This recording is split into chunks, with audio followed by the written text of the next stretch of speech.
And you're going through, so when you're building these out and you're, starting to build them new creatives and new creative direction and stuff, like, is there's the research phase that's taking place that we talked about before with the agent, and that's then spitting out as well some ideas for just the creative strategist, or does the client also see those? Or like, what's, because the innovation on not finding new personas and stuff, I assume maybe you're telling the client as well, but so maybe some of that's internal. I'm just curious. So what I'm trying to build is, I would say for most processes, it's still human in the loop, which means we are still screening the ideas and we still say, okay, that's a good idea, that's a bad idea. Even with designs or with images that are created based out of those workflows, we always need to make sure that there's a good, like a mood board at the beginning, which is like style trading for the AI, I would say, done by a human. And we always make sure that the output is basically controlled by a human to really make sure that this is on brand and this is not sloppy in a way. Be really clear. Sorry, one more question. So you're taking let's say that you did that with video. So you take some of this stuff that the agent has learned, the mood board, you then take it to this software that you mentioned, or the one, I forgot what the name of that one is. That is krea.ai. Krea. And then you say to Krea, hey, this is all of the stuff that we know. Here's a pre-existing video asset that we want to be added or want to be like included in this. Create a 30-second version of this for me, or like, what are you telling Krea to do? You're speaking about videos, right? Yeah. Okay. It's like Krea is basically, it's no difference in using Google VO3 or 4, whatever, or Krea. It's basically the same model.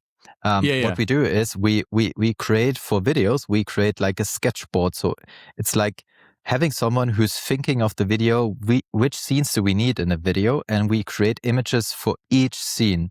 This is based on the idea. And then based on this, we say, okay, we think Seedance 2 is the best model to animate this scene.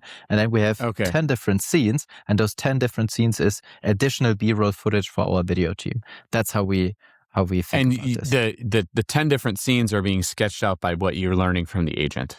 In some ways, yes. In some way, it's still made by us, by our creative strategists. It's by yours just saying, okay, actually, this is what we know. Yeah.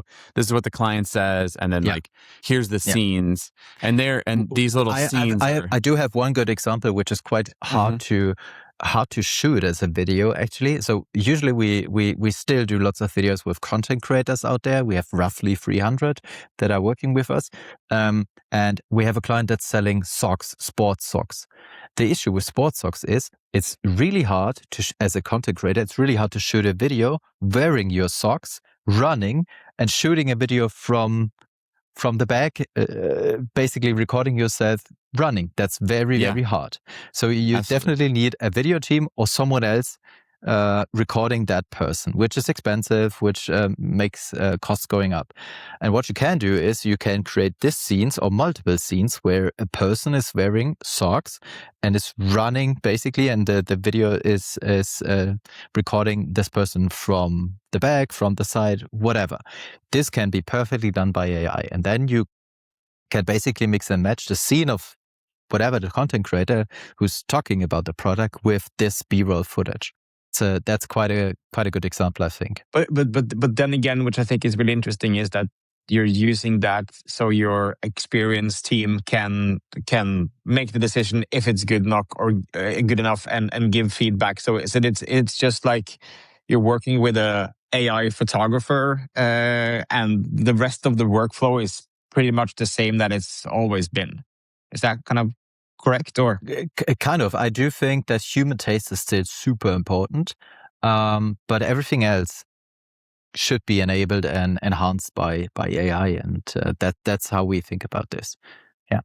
I also built another quite fun workflow. Something else I did build quite a fun workflow, which is pulling the best performing image ad out of the ad account and creating iterations based off this best performing image ad, which is quite easy for AI. So it's basically downloading the best performing image ad, uploading the best performing image ad into Google Drive, done in Claude.